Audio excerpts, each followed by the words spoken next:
You watched what the nurse did while I was trying to record my son's birth. Most commenters were disgusted by her behavior, and some sweet souls gave her the benefit of the doubt. And a few were actually attacking me, telling me that I shouldn't expect any less. I'm here to respond to the most repeated questions on my video. But first, let's rewind and see what happened.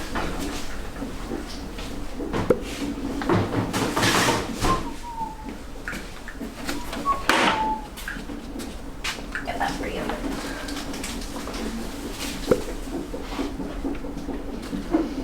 Obvious.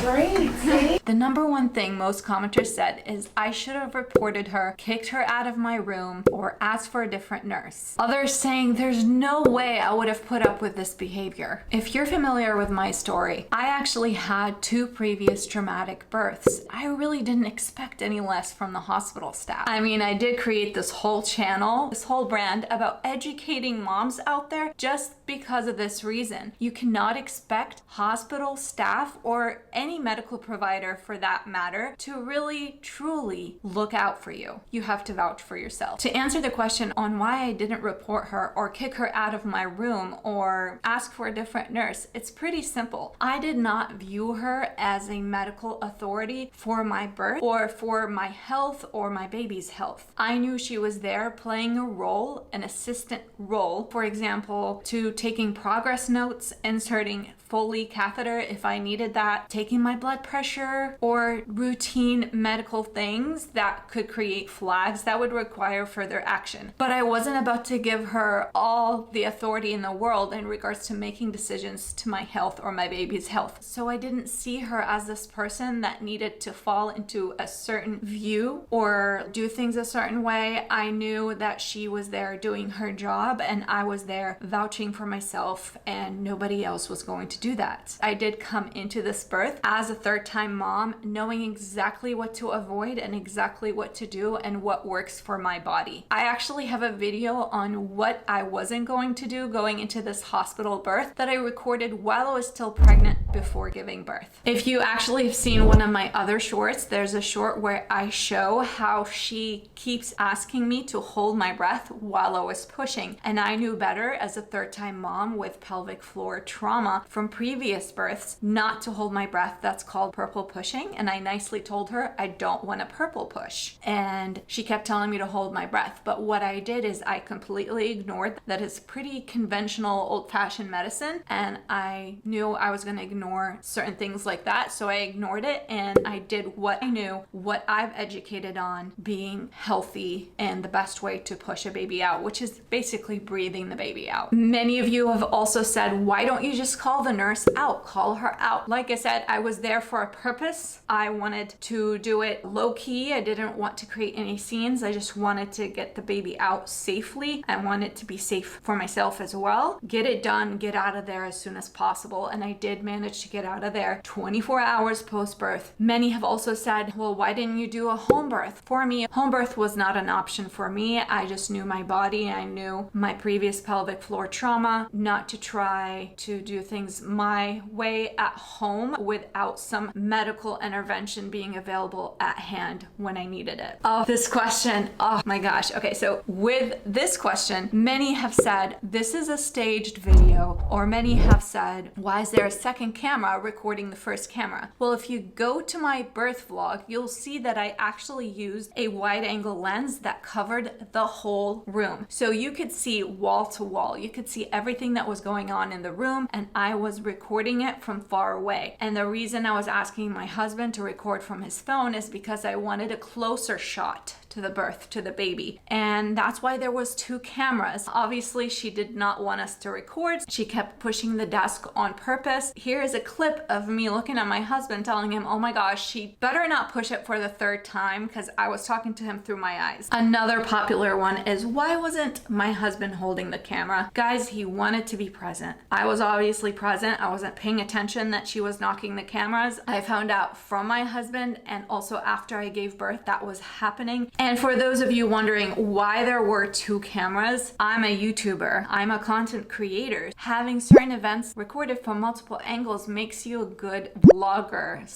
/ content creator. So I wanted my content to be immersive for the person watching. I wanted to record the birth from more than one angle. So you can check it out. I have the birth vlog already up. Some comments saying she is just doing her job. I am in her workplace. I should have respected her. All of that. I think a lot of people forget why a hospital labor and delivery is open. It is open for the patient. It is open for the baby. It is not open for nurses to have jobs. The nurses choose to be in that profession. They need to be aware that it is a special event in people's lives, having a baby, new life brought into the family. And that is something that happens a lot nowadays. People want to record it. People take pictures of the baby coming out. It's just a raw moment that people want to capture, and it's not out of the ordinary. Actually, I am paying the hospital for letting me give birth and for their medical assistance. In a way, I am hiring the hospital to help me birth my baby. In a way, she is working for me. I'm not in her work area. She has the privilege of birthing my baby. And I do agree with many commenters that they don't want you recording because they can slip up. It can become a malpractice suit. It can cost them millions of dollars. I don't even want to talk about this. When I found out, I couldn't stop crying about a birth of a mom where her baby came out decapitated. You should not be scared of me recording if you have no intent to do anything that you would be scared of being recorded. And lastly, she was definitely a Karen. If you were in the room with me, and I wish I had this recorded, she definitely pushed the epidural on me. I wasn't even contracting yet, and she wanted me to take the epidural. She wanted to push as much Pitocin on me as possible. Again, I was an experienced mother, and I knew what those things meant. I knew intervention eventually could cause birth trauma, so I knew better than to take certain things too early. I did end up taking them, but I knew better than to take certain things too early. And when the anesthesiologist came in, they actually butted heads a lot, and there was a scene that unfortunately I did not record where they disagreed on the Pitocin.